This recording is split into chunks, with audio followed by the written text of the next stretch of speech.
Purihin ang Diyos ng langit sa bahin at awitan. Hosay buksan at ihain purihin Diyos purihin.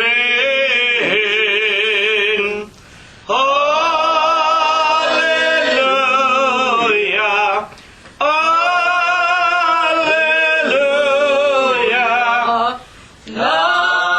Isa hari natin, purihin luwalhatin, biyaya at pagliligtas sa ating nagugot piling sa kasalay hanguin. Hallelujah, Hallelujah. Gloria Patri Dei.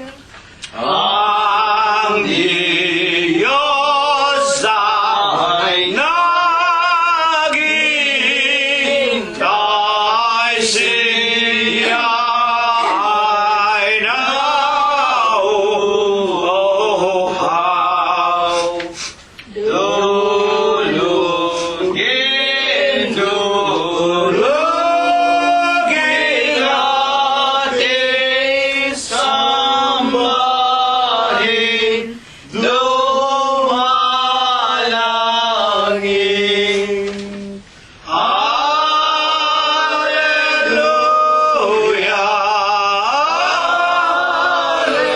Hallelujah.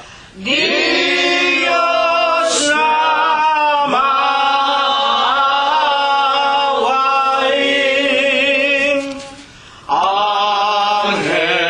Angeles sa hakay, taasan ako purihin.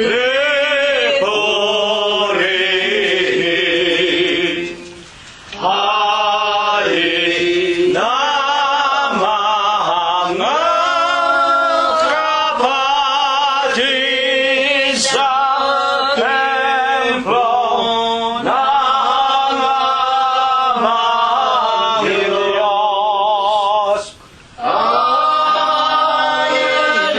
Hallelujah,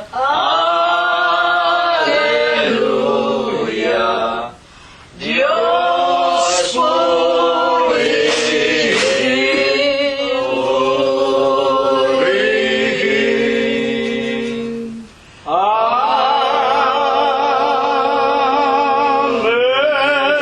Amen. Sa banal, sakdal, napaka makapangyarihang pangalan po ng ating nag-iisang Diyos na buhay, na wala pong iba kung hindi ang ating Panginoong Hesukristo. Ako po ay bumabati sa inyong lahat ng kapayapaan. Purihin ang pangalan ng Purihin ninyo ang Panginoon. Purihin ninyo ang Panginoon mula sa mga langit. Purihin ninyo ang Diyos sa kanyang kaitaasan. Purihin ninyo siya, ninyong lahat niyang mga anghel. Purihin ninyo siya, buo niyang mga hukbo, mga hari sa lupa, at lahat ng mga bayan, mga pangulo at lahat ng mga hukom sa lupa, mga binata at gayon din ng mga dalaga, mga matatanda at lahat ng mga bata. Purihin nila ang pangalan ng Panginoon sapagkat ang kanyang pangalang mag-isa ay nabunyi, ang kanyang kaluwalhatian ay nasa itaas ng lupa at ng mga langit. Purihin natin ang pangalan ng Panginoon. Magsiawit tayo sa Diyos ng mga bagong awit at ng kanyang kapurihan sa kapisanan ng mga banal, sa makatwid po baga sa loob ng iglesia ng Diyos kay Kristo Jesus. Sapagkat ang Diyos ay nalulugod sa kanyang bayan, kanyang pagagandahin ang kaligtasan ng mga maaamo. Purihin natin ang pangalan ng Panginoon. Purihin natin ang Diyos sa kanyang santuaryo. Purihin natin ang Diyos sa langit ng kanyang kapangyarihan. Purihin natin ang Diyos dahil sa kanyang mga makapangyarihang gawa. Purihin natin ang Panginoon ayon sa kanyang marilag na kadakilaan at purihin ng lahat ng mga bagay na may hininga, purihin nila ang pangalan ng Panginoon. Amen. Pasisimulan na po natin ang ating mga pag-aawitan, mga pagpupuri at pagluwalhati sa pangalan ng ating Panginoong Hesukristo. Awitin po natin ang bilang 8 sa atin pong mga imnaryo. Ako'y dayuhan na naghihintay sa pagdating ng maluwalhating araw. Ang pagpanaw ni Kristong banal upang kaunin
sangdayuhan, ang kalagayan ko sa sanglibutan.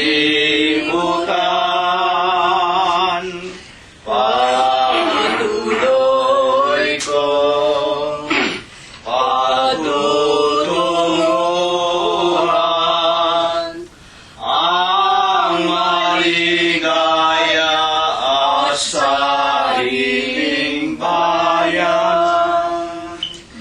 Atin pong patuloy na purihin, sambahin at luwalhatiin ang ating banal, buhay at nag-iisang Diyos na walang iba kung hindi ang Panginoong Jesucristo. Awitin po natin ang bilang 70 sa atin pong mga himnaryo. Tayong lahat na buhay sa mundo ng kabigatian, kung saan pinay walang akay, kakamting kabiguan.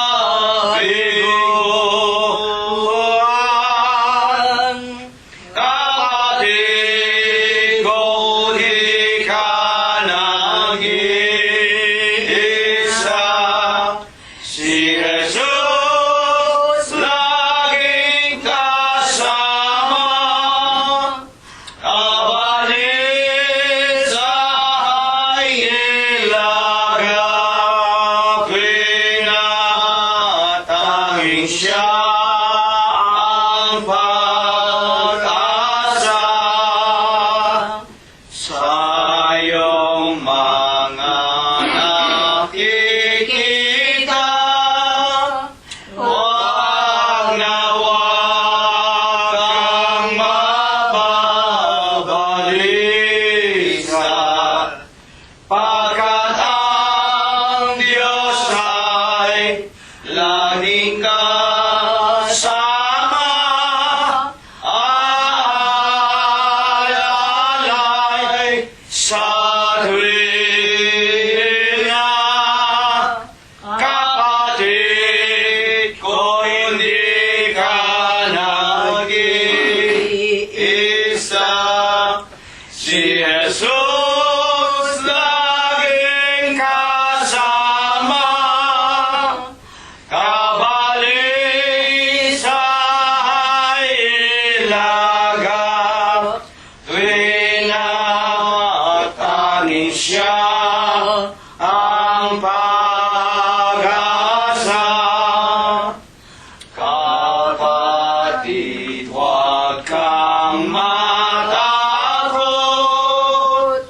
lagi mo sanang itaguyod ang katungkulan, kaloob ng Diyos. Huwag kang manghihimahagod, kapatid ko, hindi ka nag-iisa, si Jesus laging kasama, kapalit sa ilaga, pinatangin siya ang pag-asa.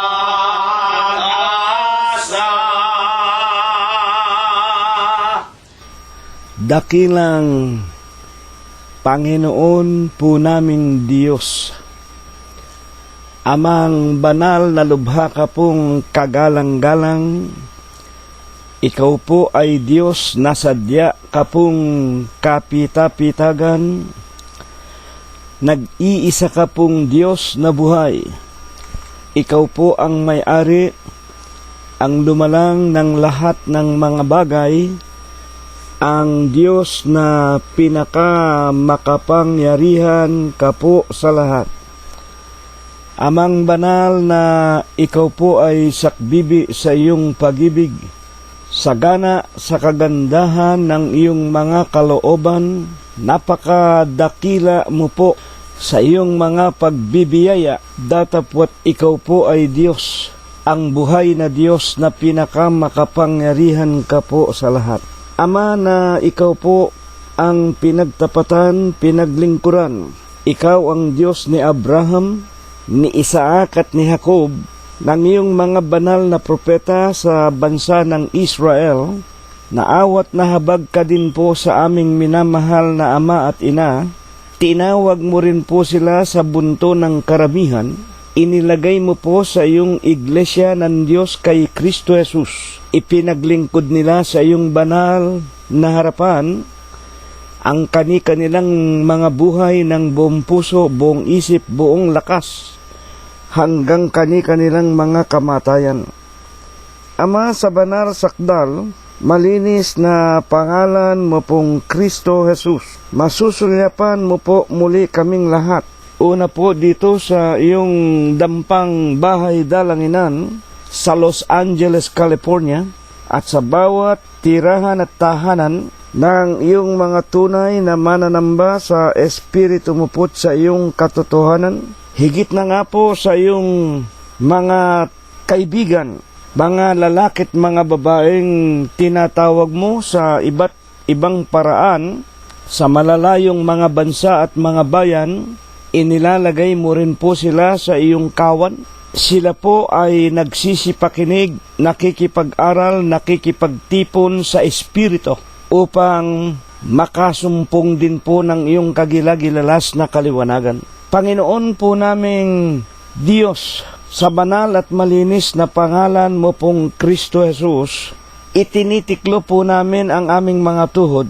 Nangangayupapa kami at nagpapakumbaba sa iyong banal na kaitaasan. Tanggapin mo amang banal sa Huwebes po ng gabing ito. Ang lahat po ng aming tao sa puso at walang katapusan po namin na mga pagpapasalamat. Maraming salamat sa iyo, Amang Banal. Napaka mapayapa ng mga araw na pinalipas mo pong muli sa buhay ng bawat isa sa amin. Pinagkalooban mo po kami, Amang Banal, ng mga kapayapaan. Pinalakas mo rin, pinagaling ang aming pangangatawan. Sa iba't ibang kaparaan ay binubuksan mo sa aming lahat ang magagandang pintuan ng mga kapalaran. At higit sa lahat, maraming salamat po. Lalo mong pinatitibay, dinaragdagan ang aming mga pananampalataya. Sa pananampalataya, Panginoon, na minsan lamang ibinigay mo sa aming mga hiram na buhay.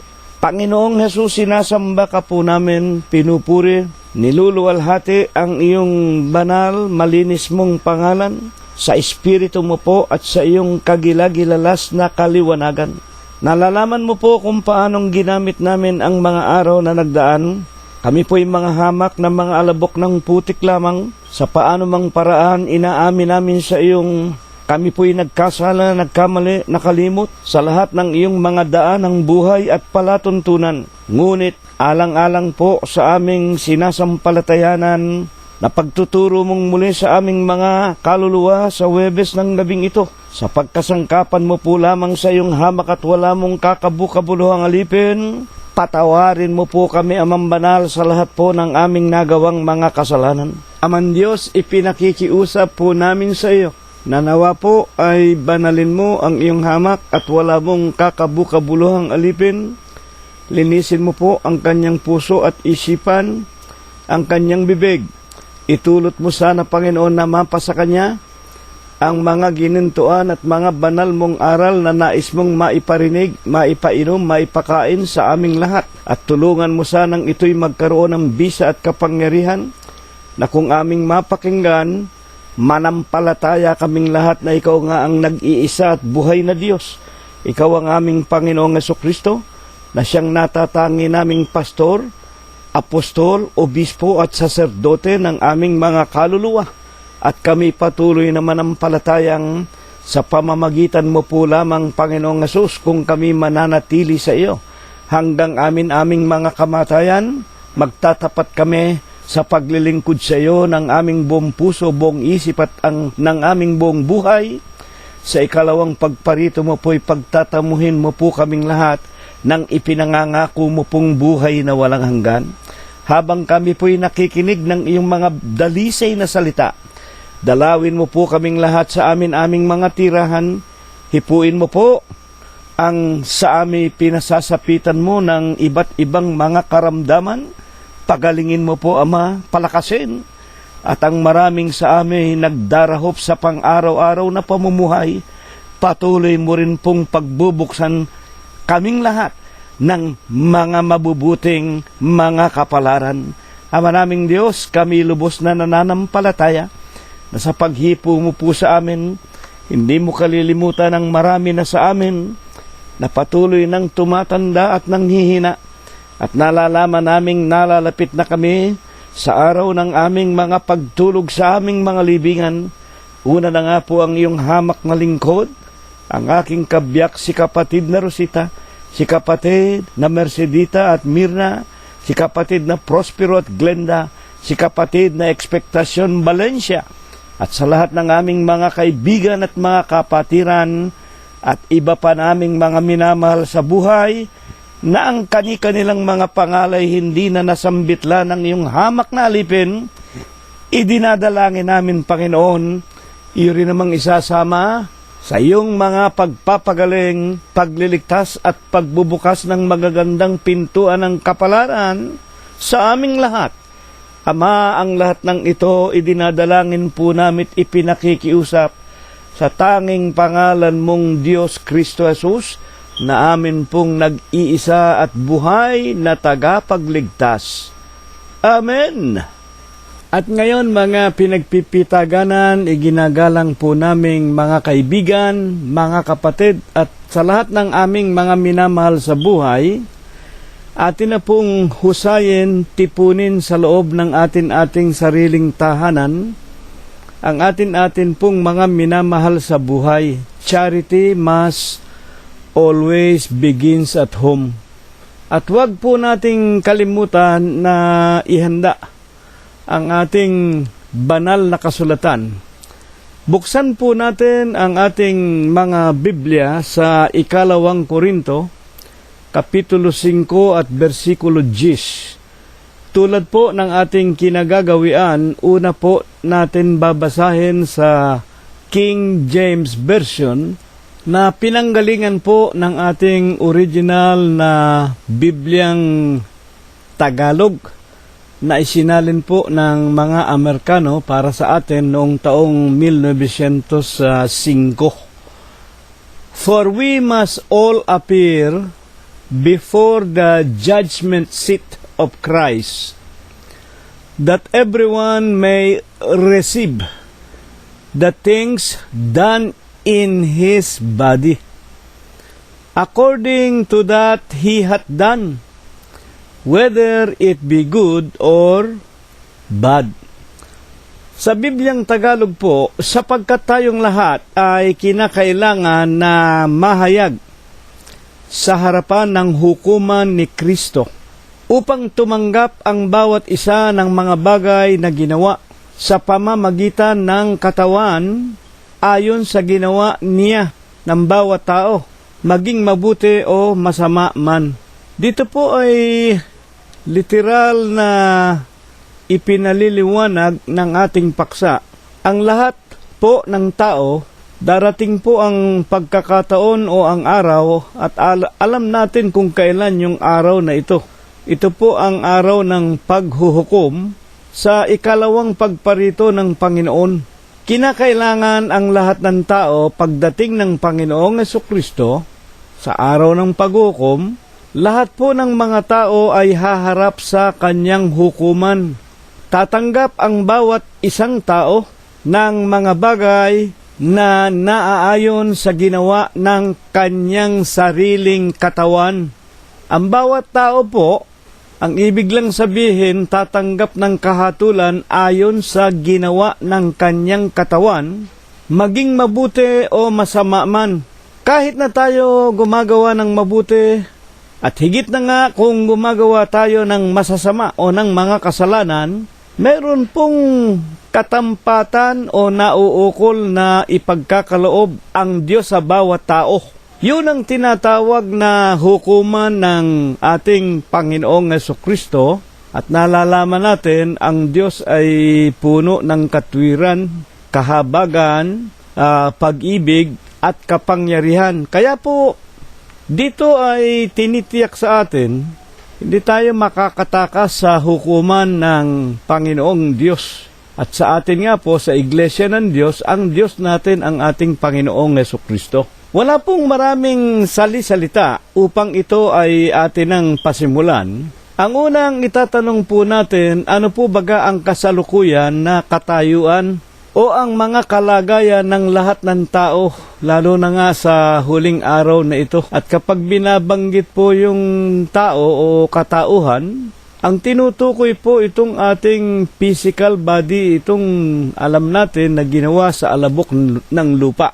Para wag tayong maligaw, hayaan natin ang banal na kasulatan ang magpaliwanag, tulad po ng aklat na isinulat ni Apostol Pablo. Ipinadala niya sa mga kapatiran sa Iglesia ng Diyos noong panahon niya na nasa Roma. Ang unang tanong natin, ano ba ang kalagayan ng ating pagkatao sa balat ng lupa? 3:23 ng Romanos, sapagkat ang lahat ay nangagkasala at hindi nangakaabot sa kaluwalhatian ng Diyos. Ito po'y walang pagdududa. Talaga nga po tayong mga tao, lahat ng tao, nagkakasala at nagkakamali. Katunayan nga po, sa aklat ng propetang si Malakias 3:7, panahon pa ng inyong mga magulang, nangagpakalayo na kayo sa aking mga daan at aking mga palatuntunan.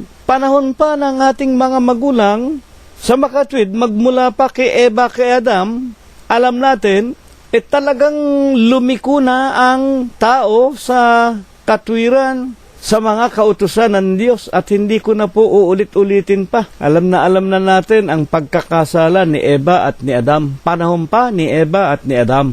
At alam natin nang kanilang suwayin ang unang utos sa halamanan ng Eden, ipinasya ng Diyos na sila ay palayasin sa halamanan ng Eden na nung panahon na yon. Yung Eden, yan ang paraiso sa lupa, na kapag ikaw ay naroon sa loob ng halamanan ng Eden, ay hindi ka magugutom, hindi ka mauuhaw. Ang lahat ng bagay doon, ang isda, ang ibon, ang mga gulay, ang mga prutas, kukuhanin mo na lang at kakainin mo na lang.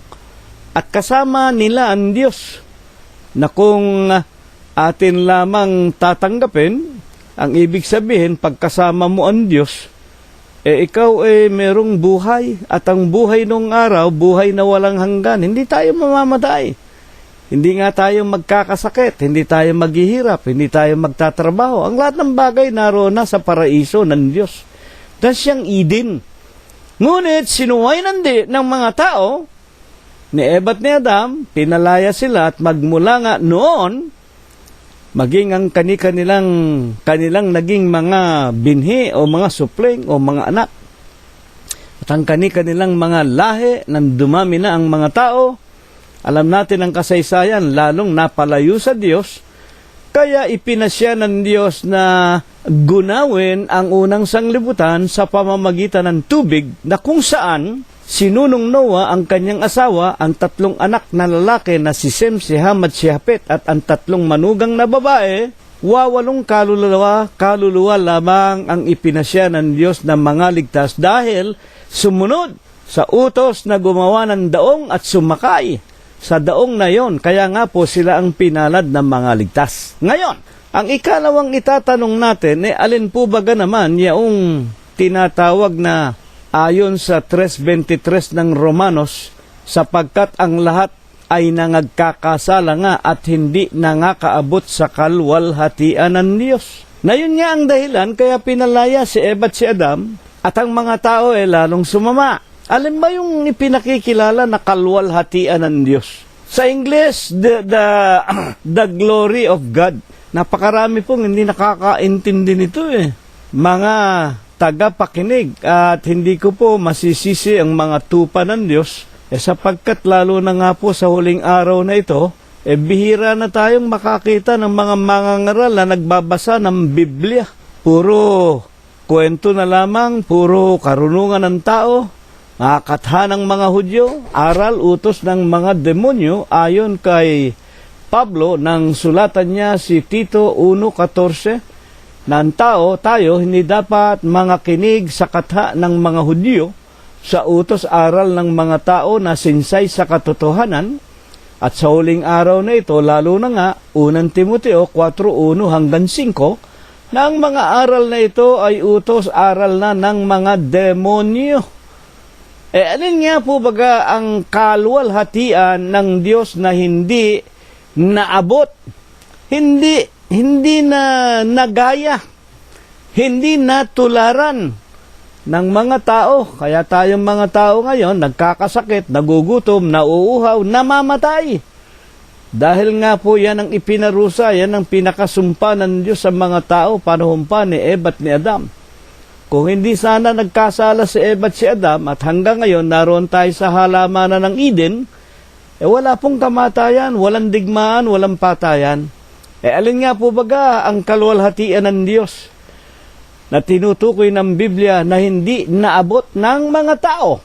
Buksan natin ang kasaysayan ng Panginoong Jesucristo at ang pagkakataon na kanyang dinalaw ang kanyang kaibigan na minamahal na si Lazaro at kanyang pinagsabihan ang kapatid ni Lazaro na si Marta na paroroon tayo sa libingan ni Lazaro at akin siyang bubuhayin.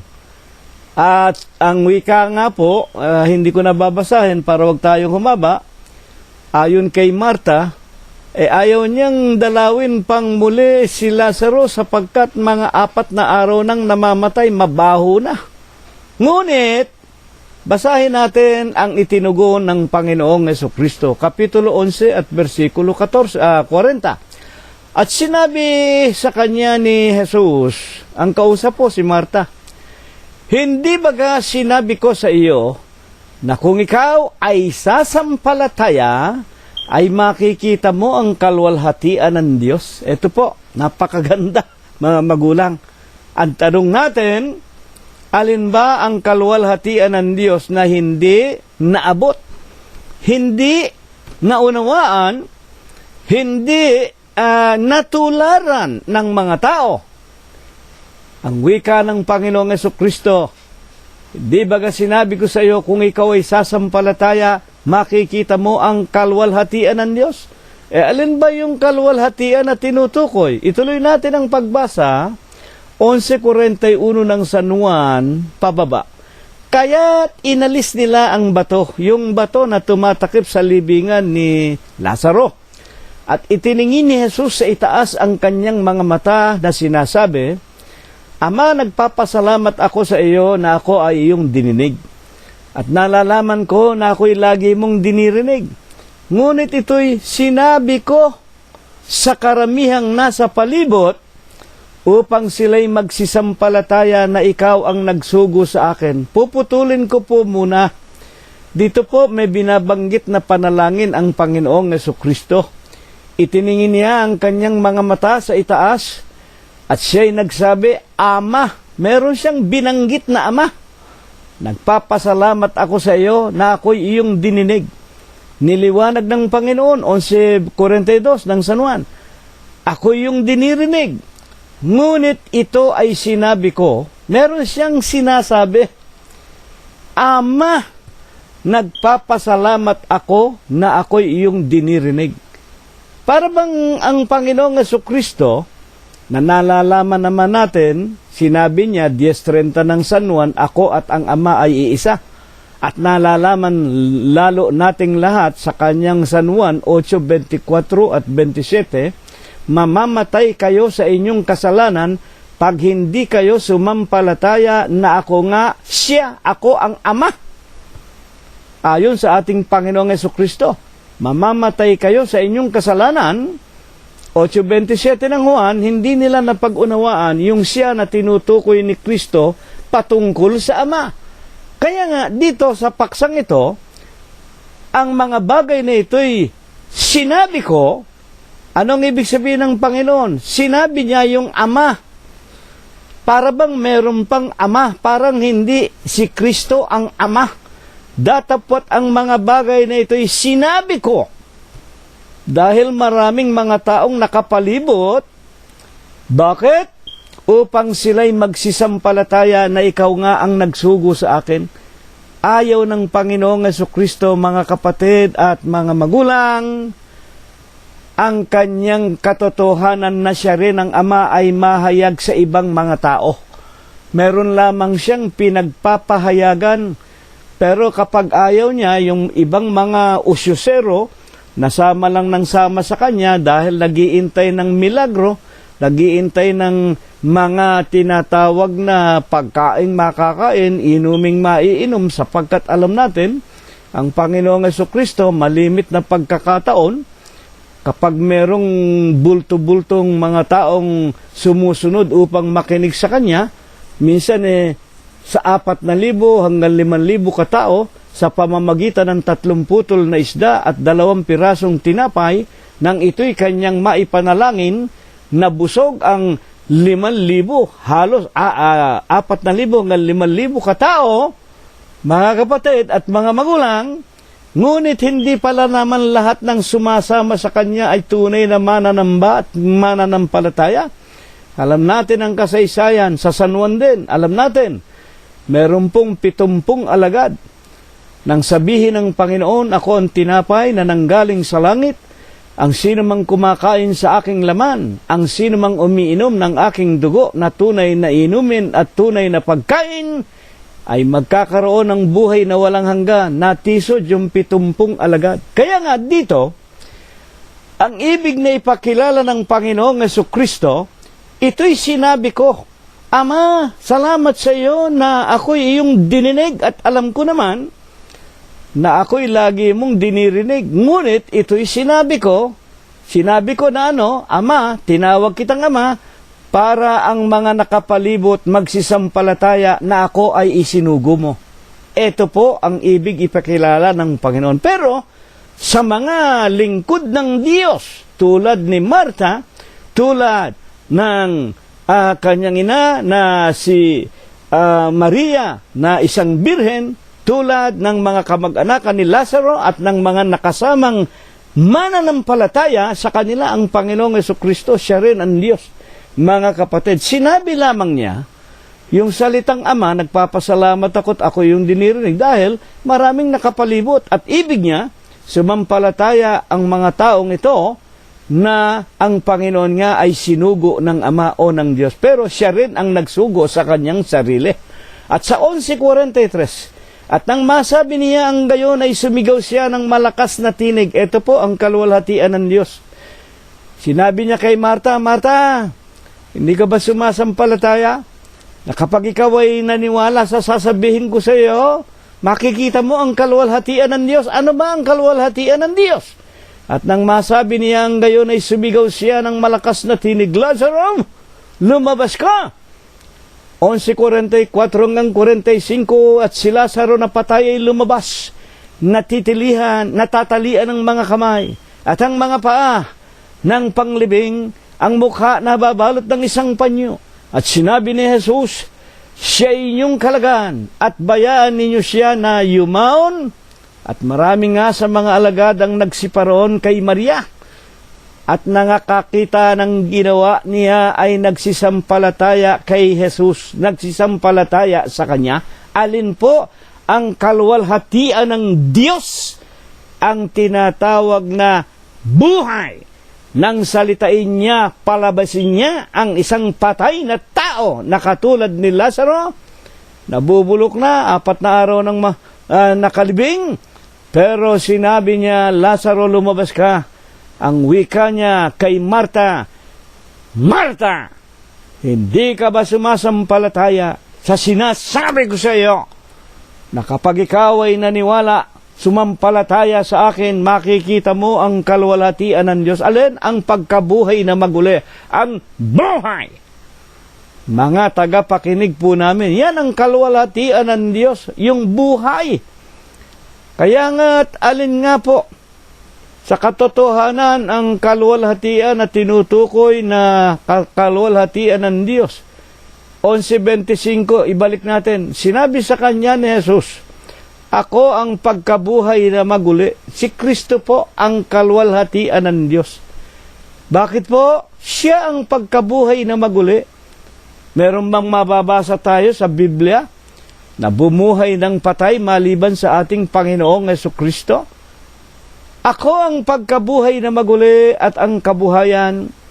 Ang sumasampalataya sa akin, bagaman siya'y mamatay, gayon man, mabubuhay siya. Meron ikang mababasa tayo, si Pedro, bumuhay ng batang babae, di ba? Mga kapatid, at totoo po yon. Ang mga apostol, nakabuhay din sila at nakapagpagaling ng mga may karamdaman at ng mga patay sapagkat kasama nila ang Panginoong Jesucristo. Ay hindi po makakabuhay ng patay ang mga apostol kung wala ang pamamatnubay o ang kapangyarihan na bigay ng Panginoong Jesucristo. Dadapwat, wala nang ibang magbibigay ng kapangyarihan sa Diyos o sa ating Panginoon sapagkat sabihin man nila, hindi ba sinasabi niya ng Panginoong Jesucristo, sinugo siya ng Diyos, binigyan siya ng kapangyarihan ng Diyos. Totoo po yun. Ang tanong po natin sino ba yung Diyos? Buksan ninyong muli 8:24 at 27 ng San Juan. Mamamatay kayo sa inyong kasalanan kapag hindi kayo nagsisampalataya na ako nga siya. Sa Bibliang English, King James Version, they understood not that Jesus spake to them of the Father. Sa Tagalog, hindi nila napag-unawa ang tinutukoy ni Kristo na siya, walang iba kung hindi ang patungkol sa Ama. Sa makatwid, si Kristo at ang Ama ay isa, 10:30 ng San Juan, niliwanag ng puspusan. Wala pong nagsugo sa Panginoon, sinabi lang niya yon, sapagkat maraming mga taong hindi naman tunay na sumasampalataya sa Kanya. At ibig kong malaman natin, ang Panginoon mismo nagsabi, huwag ninyong itatapon ang anumang mga banal na bagay sa mga baboy at mga aso. Karamihan naman ng mga kunyari mananampalataya, materialista yung mga yan Panahon ngayon, 2016, karamihan ng mga tao, kunyari, born again, hallelujah, amen, pero ang iniintay lang yan yung pakinabang. Yung magkaroon ng magandang asawa, magkaroon ng malaking bahay, magkaroon ng maraming pera, yan ang kalimitan. Kaya ang salita ng Diyos, ang Diyos mismo, nakaluwalhatian, nasa kanyang buhay, ang Panginoong Jesucristo at ang buhay na walang hanggan, ayaw ng Panginoon Diyos na ating itatapon ang katotohanan sa mga wika nga, mga aso't mga baboy. Ayon po sa itinuturo ng mga banal na kasulatan. Sa mga tweed, 11:26 ng Juan, ang sinumang nabubuhay at sumasampalataya sa akin ay hindi na mamamatay magpakailanman. Kung bakit nga po, kapag sumampalataya tayo sa Panginoong Jesucristo, pag kinilala natin siya, sumunod tayo sa Kanya, hindi na raw tayo mamamatay kailanman. Bakit nga po? Sa San Juan din 1:4, nasa Kanya ang buhay. Ang tinutukoy po rito, kung itataas ninyo, 1:1 hanggang 3, ng pasimula ay ang Berbo ay sumasa Diyos, ang Berbo ay Diyos, ang lahat ng mga bagay ay ginawa niya, at alinman sa mga nagawa ay hindi nagawa kung wala siya. At 1:4 ng Juan, nasa Kanya ang buhay, at ang buhay, ang ilaw ng mga tao. Sa makatwid, sino yung nasa Kanya ang buhay? 1:14 ng San Juan, nagkatawan tao ang Berbo, nagkatawan tao ang Diyos. Bakit sinasabing nagkatawan tao? Hindi po siya tao. Ano siya? Sa kanyang 4:24, ang Diyos ay Espiritu. At sa 23, dumarating ang araw at ang oras at hinahanap ng Panginoon Diyos ang mga gayon na magsisamba sa Kanya saan? Sa Espiritu at sa katotohanan. Sino ito? Yung nagkatawan tao, ang ating Panginoong Jesucristo, hindi tao. Nagkatawang tao lamang. Siya ang Espiritu, walang laman, walang buto. Ang kaluwalhatian ng Diyos, walang iba kung hindi ang Panginoong Jesucristo. Sa makatwid baga, ang buhay na Kanyang ipagkakaloob ang buhay na walang hanggan sa sino mang magtatapat sa Kanya, sa paglilingkod sa Kanya hanggang kamatayan. Mateo 24:13. Bakit po ba naman sinasabi sa ating paksa sa kanyang 2 Korinto 15:10 unang bahagi? Bakit nga po ba kailangan pa tayo, mga kapatid, humarap sa hukuman ni Kristo? Anong dahilan? 2:10 ng Efeso. Sapagkat tayong mga tao ay kanyang gawa. Sino bang gumawa sa mga tao? Di ang Panginoon Diyos. Na bakit tayo ginawa ng Diyos? Alam natin, kumapal ng alabok. Ginawa ang ating ama na si Adam, inanyuan ang kanyang larawan. Bakit nilalang tayong mga tao? Nilalang kay Kristo Jesus. Tayo po ginawa ng Diyos, binigyan ng kanyang sariling larawan. Sa lahat ng nilalang, tayo lang ang naiiba. Iba tayo sa mga hayop, iba tayo sa mga isda, iba tayo sa mga halaman. Tayo po ay para kay Kristo Jesus. Sa paanong paraan? Nilalang tayo ng Diyos para kay Kristo Jesus. Anong ibig sabihin nito? Para sa mabubuting gawa na inihanda ng Diyos ng una upang siya nating lakaran. Napakaraming ulit na po naming binabasa ito sa inyo. Efeso 2:10. Tayo po ginawa ng Diyos hindi para sa kanino mang tao. Ginawa tayo ng Diyos para lang kay Kristo Jesus. Si Kristo lang ang ating paglilingkuran, si Kristo lang ang ating susundin, si Kristo lang ang ating luluwalhatiin, aawitan, papanalanginan. Tulad ng sinasabi sa Filipos 2:10, sa pangalan ni Jesus luluhod ang lahat ng tuhod, ng nasa langit, ng nasa lupa, at ng nasa ilalim ng lupa. Sa makatwid, nilalang tayo ng Diyos para kay Kristo. Hindi po para sa mga obispong tao, sugong anghel, diksyonaryo ng Biblia, na higit pang kinatatakutan, sinasambat, pinaglilingkuran ng mga tao at sinusunod nila, kaysa maglingkod sa tunay na Diyos na walang iba kung hindi ang nagkatawan tao, ang ating Panginoong Jesucristo. Ano ang katunayan? Maging sa matandang tipan na talagang ang Diyos lamang ang dapat nating wika nga kilalanin at paglingkuran. Ano po ang ibig sabihin pa nito? Sa kanyang aklat ng mga awit, sa kanyang kapitulo 100, talata 13. Alamin ninyo na ang Panginoon ay siyang Diyos. Sino ba ang Panginoon? Panginoong Jesucristo. Alamin ninyo na ang Panginoong Jesucristo ay siyang Diyos. Siya ang lumalang sa atin. Ayan.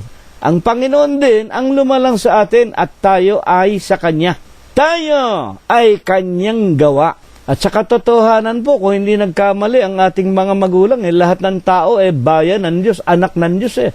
Tayo ay Kanyang bayan. Mga tupa ng Kanyang pastulan.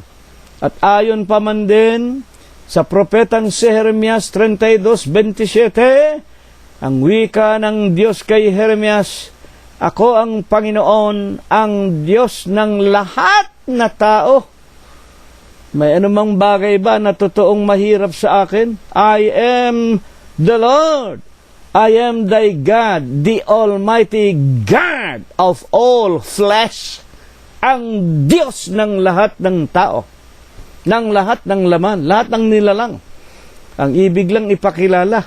Ngayon, kung siya ang Diyos na gumawa sa atin, at ibig pala niya, susunod lamang tayo kay Kristo Jesus. May karapatan ba tayong tumanggi?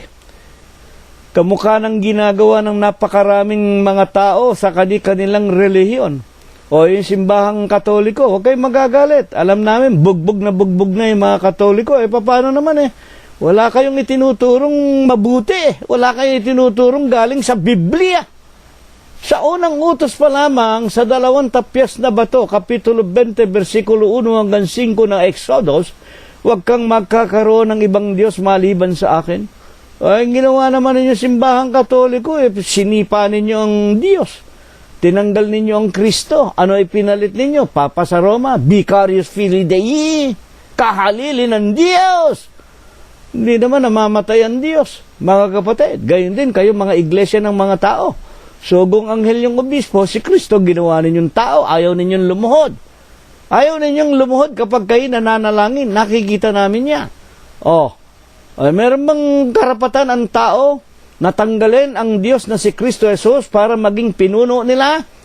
Buksan natin ang Isaiah 45:9, sa aba niya na nakikipagpunyagi sa may lalang sa kanya. Mga kapatid, isang bibinga sa gitna ng mga bibinga sa lupa. Makapagsasabi baga ang putik sa nagbibigay sa kanya ng anyo. Anong ginawa mo, mga kapatid? O ano ang iyong ginagawa? Siya bagay walang kamay? Ito'y tanong na nagpapaliwanag. Tayong mga tao, hindi tayo pwedeng sipain ang Diyos na may lalang sa atin, gumawa, nag-anyo sa atin, nagbigay sa atin ng hininga ng buhay. Nagagalit ang Diyos sa inyong mga Katoliko, sa inyong mga iglesia ng tao, sa inyong mga Protestante. Trinity, Trinity. Walang Trinity, iisa lamang ang Diyos. Sa inyong iba't ibang uri ng relihiyon. Mga kapatid, binibigyan ninyo ng pagpupurit, pagpapahalaga ang mga obispo ninyo, mga pastor ninyo, mga propeta ninyo. Ngunit, kailanman hindi nyo niluwalhati ang lumalang sa inyo, ang Diyos, ang Panginoong Jesucristo. Wala tayong karapatan. Sipain natin ang ating Panginoon Diyos. Sa Romanos 9:20 ayon kay Apostol Pablo, ngunit o tao, sino kang tumututol sa Diyos? Sasabihin baga ng bagay na ginawa. Tayong mga tao, ginawa lamang ng Diyos. Nang gawin tayo para tayo kay Kristo. Kay Kristo lang tayo susunod sa mga utos na inihanda niya nung una pa na banal, matuwid at mabuti. Romanos 7:12. Sasabihin baga ng ginawa natin tayong mga tao doon sa gumawa sa Kanya kay Kristo Jesus. Bakit mo ako ginawang ganito? Hindi po tayo pwedeng magmungkahi sa Diyos. Tayo po, pag-aaring sarili ng Diyos, ang ibig ng Diyos, siya lang ang ating luluwalhatiin. Ang wika nga sa Exodus Kapitulo 20, versikulo 1 hanggang 5, huwag kang magkakaroon ng ibang Diyos maliban sa akin.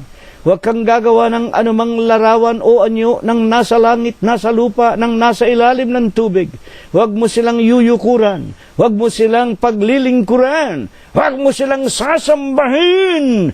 Sapagkat akong Panginoon mong Diyos ay Diyos na mapanibughuin. I am a jealous God.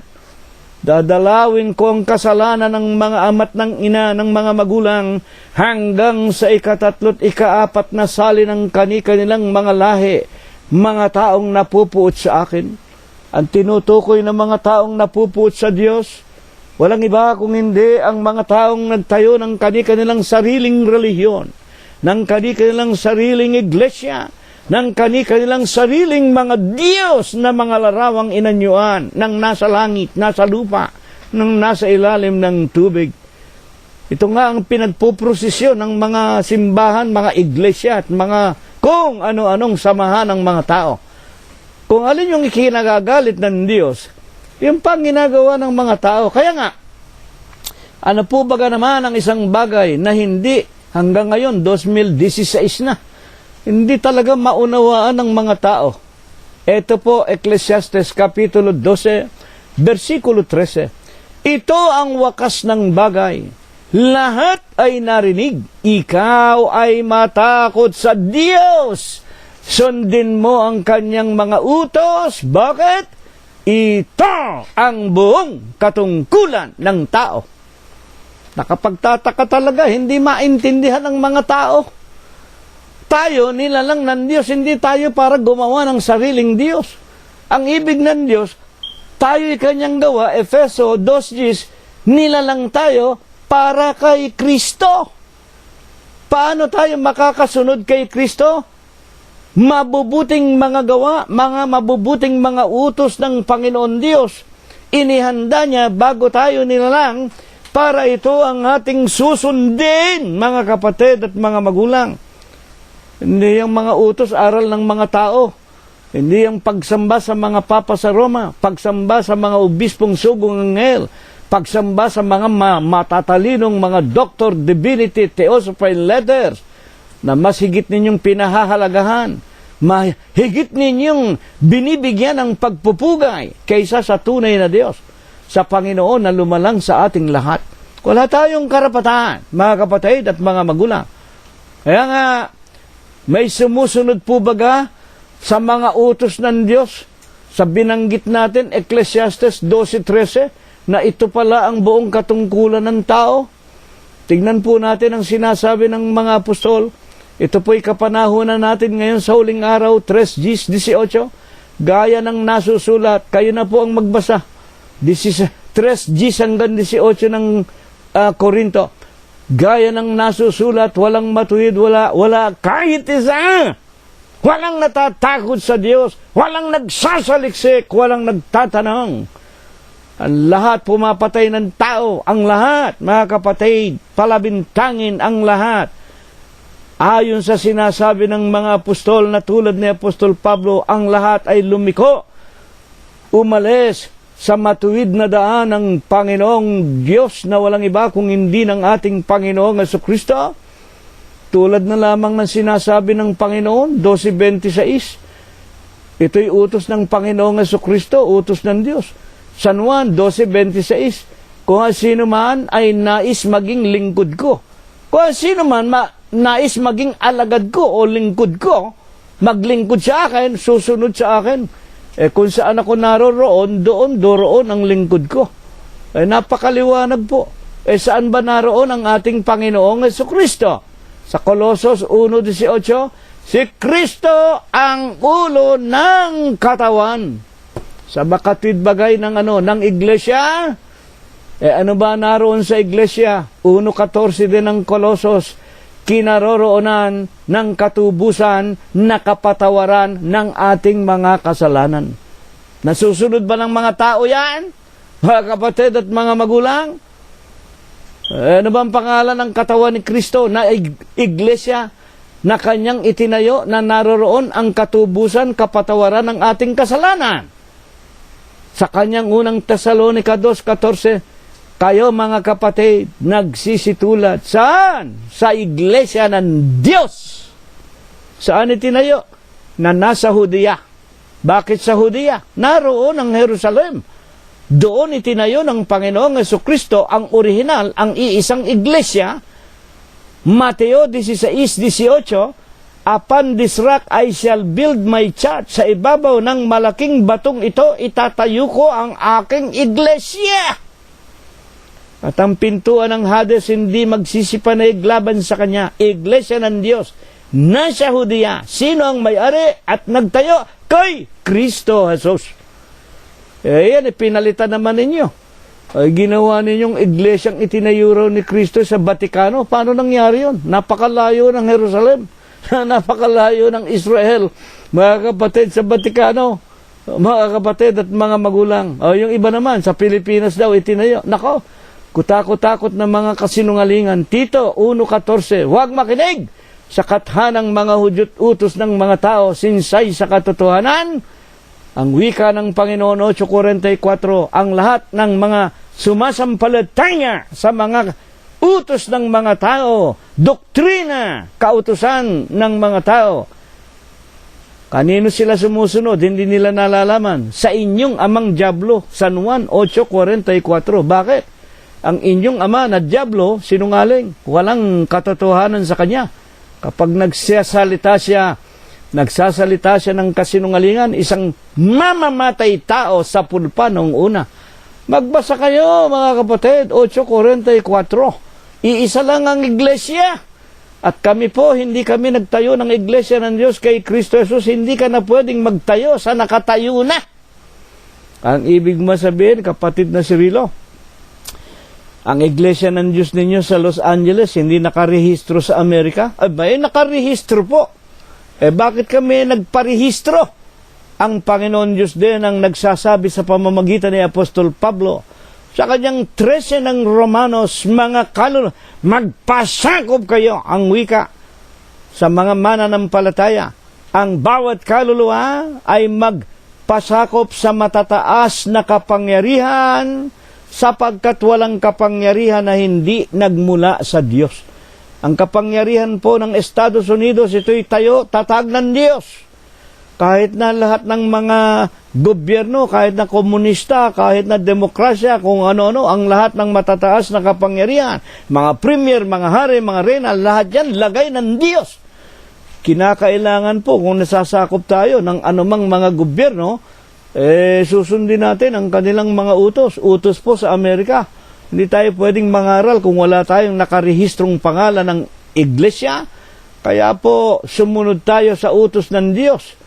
Pero ang orihinal na iglesia, itinaya ng Panginoong Jesucristo at kailanman hindi nagiba o namatay man. Ayon sa 16-18 ng Mateo, hindi magsisipanaig sa iglesia ng Diyos kay Kristo Jesus ang mga pintuan ng Hades. Ang kalwalhatian ng Diyos hindi madadaig ng mga utos, aral ng mga tao at ng mga iglesia ng mga tao.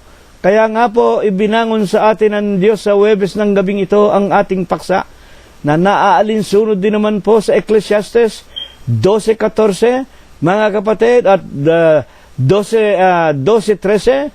Ito po ang buong katungkulan ng tao. Sundin natin ang lahat ng utos ng Diyos. At kung hindi natin susundin, mga kapatid, ano ang mangyayari sa atin? Ito nga po ang ating paksa. Sa 5:10 ng 2 Korinto, tayong lahat haharap sa hukuman ng Panginoong Hesukristo. Totoo ba yan? 12:14 ng Ecclesiastes. Sapagkat dadalhin ng Diyos ang bawat gawa sa kahatulan, pati ng bawat kubli na mga bagay, pati mga sikreto ng bawat tao. Mahahayag yan sa luklukan, sa harapan ng hukuman ng Panginoong Jesucristo, maging ito'y mabuti o maging ito ay masama. Napakaganda ng ating mga pag-aaral. Ngayon, ang mga huling katanungan po natin ay ito. Ano po baga naman ang banal na layunin ng Panginoong Jesucristo at ibinangon niya ang ating paksang ito sa Huwebes ng gabing ito? Ano ang kanyang banal na layunin? Buksan ninyo ang unang aklat ng Timoteo sa kanya pong kapitulo 2 at versikulo 3. Ito'y mabuti. Mabuti po ang kalooban ng Panginoong Jesucristo. Nakakalugod sa paningin ng Diyos. Natutuwa po ang Panginoon Diyos sa paksang ito. Na sino ang Diyos na ito? Ating tagapagligtas. Ayan. Sino ba itong Diyos na tagapagligtas na siya raw ay nalulugod sapagkat itong ating paksa ay mabuti? 2:4. At bakit naging mabuti? Na siya ang Diyos. Ang Panginoong Jesucristo may ibig, gusto ng Diyos na ang lahat ng tao ay mga ligtas. Sa paanong paraan maliligtas? Mga kaalam ng katotohanan. Huwag kayong magagalit, mga nakikinig. Kayong mga nariyan pa sa iba't ibang relihiyon na hindi itinayo ng Panginoong Jesucristo, mga iglesyang tayo ng tao, huwag kayong magagalit. Wala pa po kayo sa pagkaalam ng katotohanan. Ang Diyos ang may ibig. Ang ibig ng Diyos ang lahat ng tao'y maligtas na makaalam ng katotohanan. Ano ba ang mga katotohanan? Ang katotohanang iisa lamang ang katawan ni Kristo. Ang katotohanang iisa lamang ang Diyos. Siya rin ang Panginoon na nagkatawan tao, ang Espiritu. At ibig niya, ang bawat tao'y mga ligtas na maalaman ang katotohanan na siya'y nagtayo ng iglesia upang ang sinuman na sa kanya ay papasok, magkaroon ng kapatawaran, malinis ang kanilang mga kasalanan. At sa 2:5 ng San Juan ng unang Timoteo rin po, sapagkat may isang Diyos. Ayan, maraming nagtatanong, kapatid na Cirilo, ano ang katotohanan ng Panginoong Jesucristo? Siya rin ang Diyos. Sapagkat may isang Diyos at may isang tagapamagitan sa Diyos at sa mga tao. Eto po, dito merong karunungan, makinig kayong mabuti, sapagkat unang Timoteo 2:5, sapagkat may isang Diyos yung natutuwa at nagagalak na ibig niya ang lahat ay maligtas sa pagkaalam ng katotohanan. May isang Diyos at may isang tagapamagitan sa Diyos at sa mga tao. Sino ito?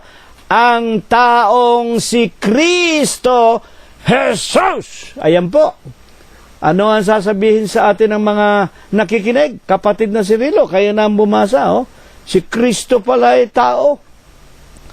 Hindi po ba, kapatid na Cirilo, maging sa aklat ni San Juan ay pinatunayan ng mga Hudyo nang sabihin ng Panginoong Jesucristo, bakit ninyo ako pinagbababato ako'y tao na sa inyo ay nagsasaysay ng katotohanan. O hindi ba totoo po yan?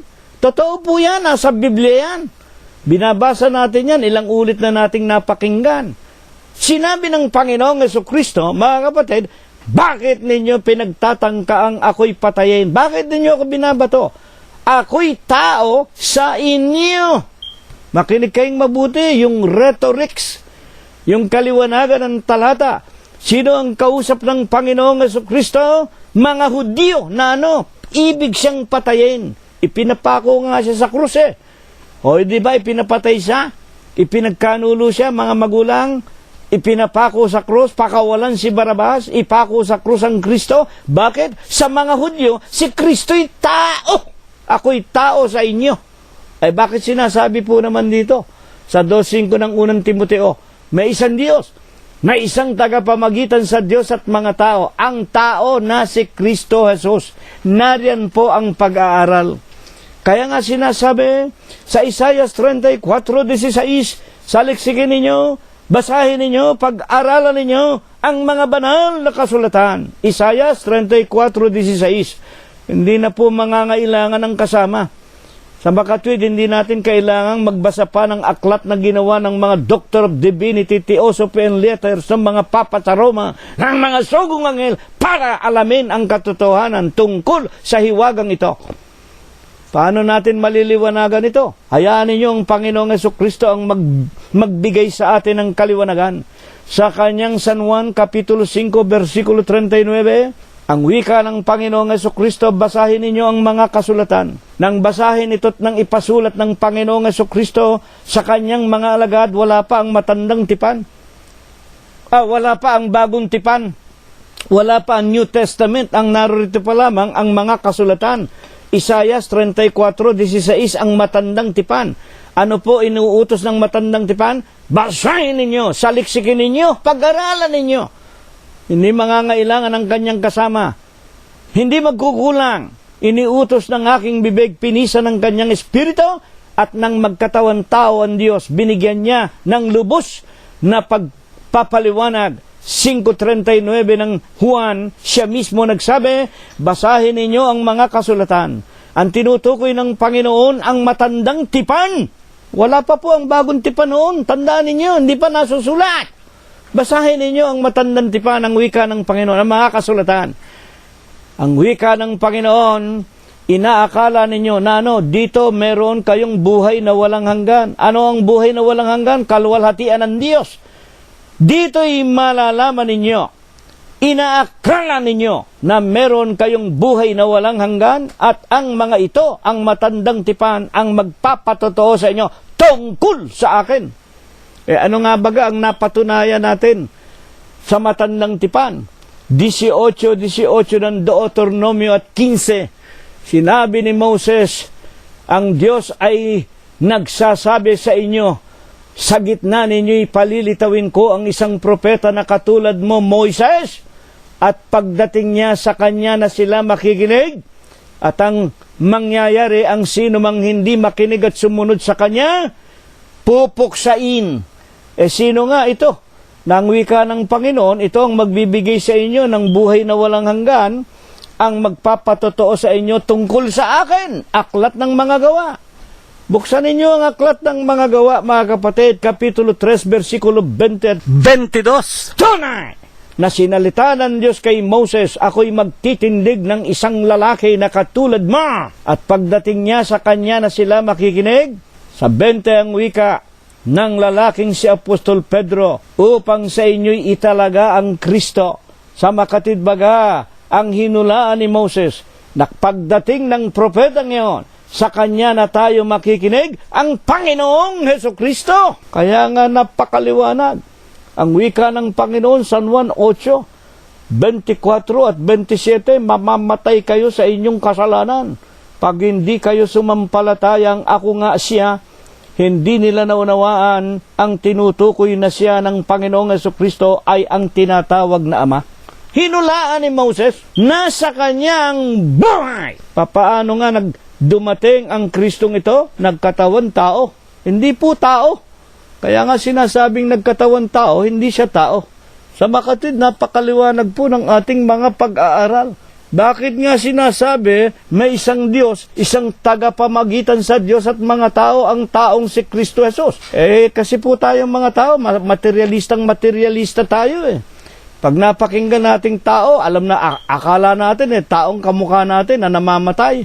Ano ang katunayan na ibang klaseng tao ang tinutukoy na ito? Alin yaong taong si Kristo Jesus? Buksan ninyo ang Efeso Kapitulo 2, versikulo 13 hanggang 15. Dadapot ngayon kay Kristo Jesus. Kayo na noong panahon ay nalalayo, inilapit sa dugo ni Kristo. Ang kinakausap dito, mga iglesia ng Diyos kay Kristo Jesus na nabinyagan ni Apostol Pablo doon sa Efeso, labas ng bansa ng Israel. Ituloy natin. Sapagkat si Kristo ang ating kapayapaan, na kanyang, eto po, makinig kayo, sino ba yung tao na yon? Na kanyang pinag-isa ang dalawa, giniba ang pader na nasa gitna na nagpapahiwalay. Alin ba yung pader na nagpapahiwalay? Ito po ang tinatawag na mga kasalanan natin.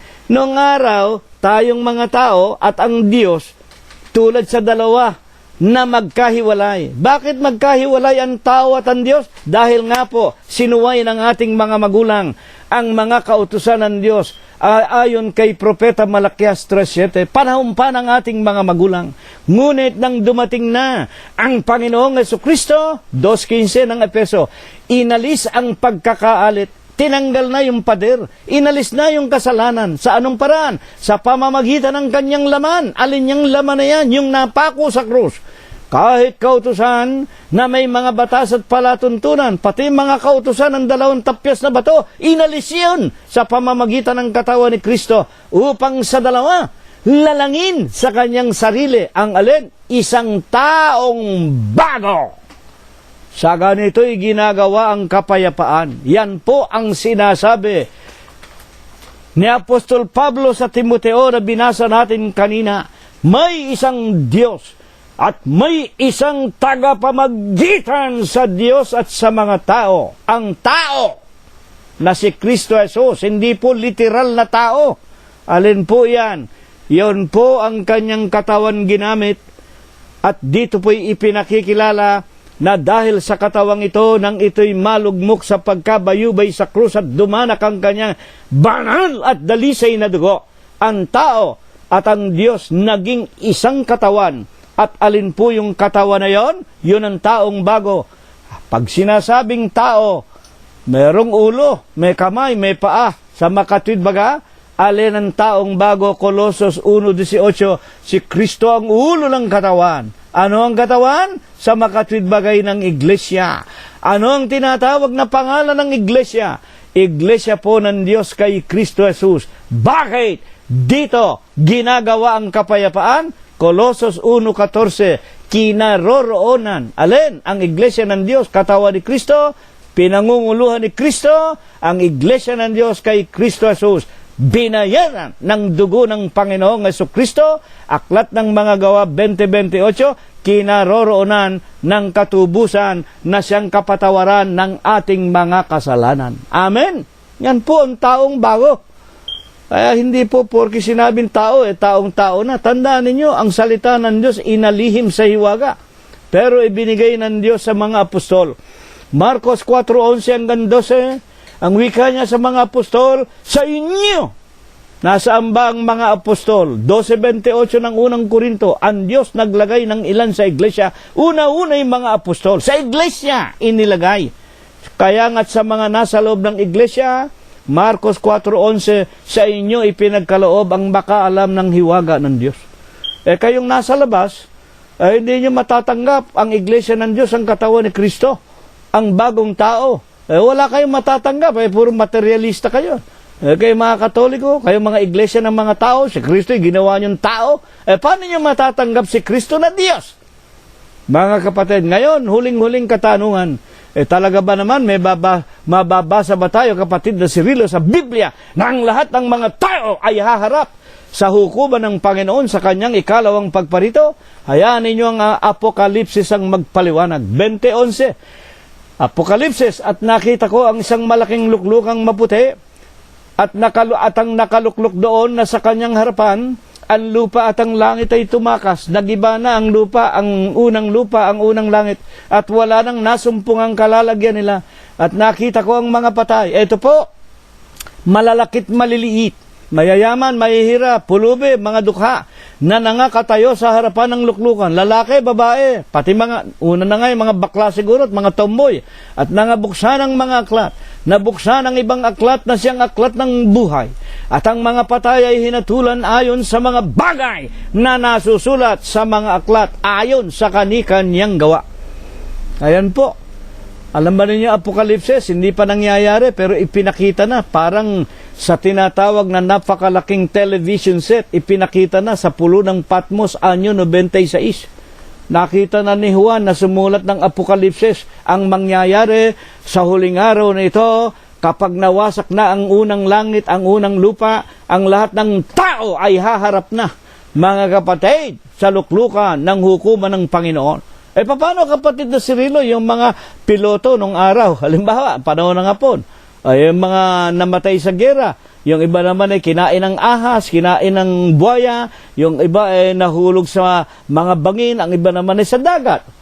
Paano po haharap sa hukuman ng Diyos yun? Ayan ninyo ang Apokalipsis ang magpatuloy. 20:13 hanggang 15. At ibinigay ng dagat ang mga patay na nasa kanya. Ayan po. Kung maibibigay ng dagat yung mga patay na nangamatay sa kanya, di lalo na yung mga buhaya, isusuka uli ng mga buhaya, mga kapatid, ng mga ahas, ng mga leon. May mga taong kinain ng leon, di ba? Lalabas uli yun. At ang tao naman, alam natin, nasa alabok na yan. Pag namatay, babalik yung mga alabok na yan. At sa maraming mga talata kay Propeta Ezekiel, ang wika ng Panginoon Diyos kay Ezekiel, manghula ka. Sabihin mo sa mga lupang ito, sabihin mo sa mga alabok na ito, na mga alabok ng mga patay na tao, magbangon kayo. Kaya nga magkakasama-sama muli ang mga alabok ng lupa, magkakaroon ng litid, magkakaroon ng buto, magkakaroon ng bungo, magiging tao. At ang wika nakita ko, ibinigay ng dagat ang mga patay na nasa kanya. Ibinigay ng kamatayan, yan, mga sementeryo, at ng Hades, ang mga patay na nasa kanila, at sila'y hinatulan bawat isa ayon sa kani-kanyang mga gawa. At ang kamatayan at ang Hades ibinulid. Ito na, ang mga tao. Ibig sabihin ng kamatayan at Hades, impyerno, ibinulid sa dagat-dagatang apoy. Ito ang ikalawang kamatayan, sa makatwid ang dagat-dagatang nagniningas na apoy at asupre.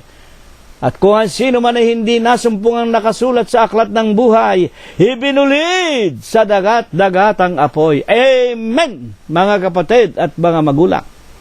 Ito po ang kahindik-hindik na katotohanan. Ibinangon ng Diyos sa atin sa Huwebes ng gabing ito. Ibig niya na tayong lahat ay huwag mapahamak sa impyerno. Ibig niya na tayong lahat ay mangaligtas. Ang ibig lamang ng Panginoong Jesucristo, katulad ng sinabi niya kay Marta, hindi ka ba nananampalatayang kung ikaw ay nananampalataya sa akin, makikita mo ang kaluwalhatian ng Diyos? Mga kapatid at mga magulang, sumampalataya tayo sa ating Panginoong Jesucristo. Sa kanyang San Juan 14:1, huwag magulimahanan ang inyong mga puso. Magsisampalataya kayo sa Diyos, magsisampalataya kayo sa akin. Ako at ang Ama ay iisa. Mga kapatid, kung saan naroon ang Panginoon, siya ang ulo ng katawan. Kung ano ang katawan, iglesia. Kung ano ang iglesia, iglesia ng Diyos kay Kristo Jesus. Ang wika sa San Juan 15:5, si Kristo ang puno ng ubas, tayo ang mga sanga. Kung hiwalay tayo kay Kristo sa makatwid sa iglesia ng Diyos kay Kristo Jesus, wala tayong magagawa. Ito po ang nais ng Diyos. Intindihin natin at unawain. Ito nawa ay pagpala, ibasbas sa atin ng Diyos magmula ngayon at magpakailanman. Amen. At ngayon ay tanggapin po nating lahat ang walang hanggang pag-ibig, walang hanggang pagbibiyaya, pakikipisan, kaaliwan, pamamatnubay at ang kagalingan, ang hindi maulatang banal na biyaya, basbas at bendisyon, pagliligtas at pagpapagaling ng kanyang banal na espiritu. Tunawa ang muli niyang ipagkaloob sa ating mga magkakapatid, sa ating mga mag-aanak, sa loob at labas ng ating mga dampang tahanan, sa buong kalaganapan ng Iglesia ng Diyos kay Kristo Jesus. Higit na nga sa lahat ng ating mga kaibigan, magmula ngayon, magpakayi kailanman. Amen! Maraming salamat po sa inyong lahat. Hanggang sa darating na linggo po kung tayo po ay binubuhay pa. Salamat po sa inyong lahat.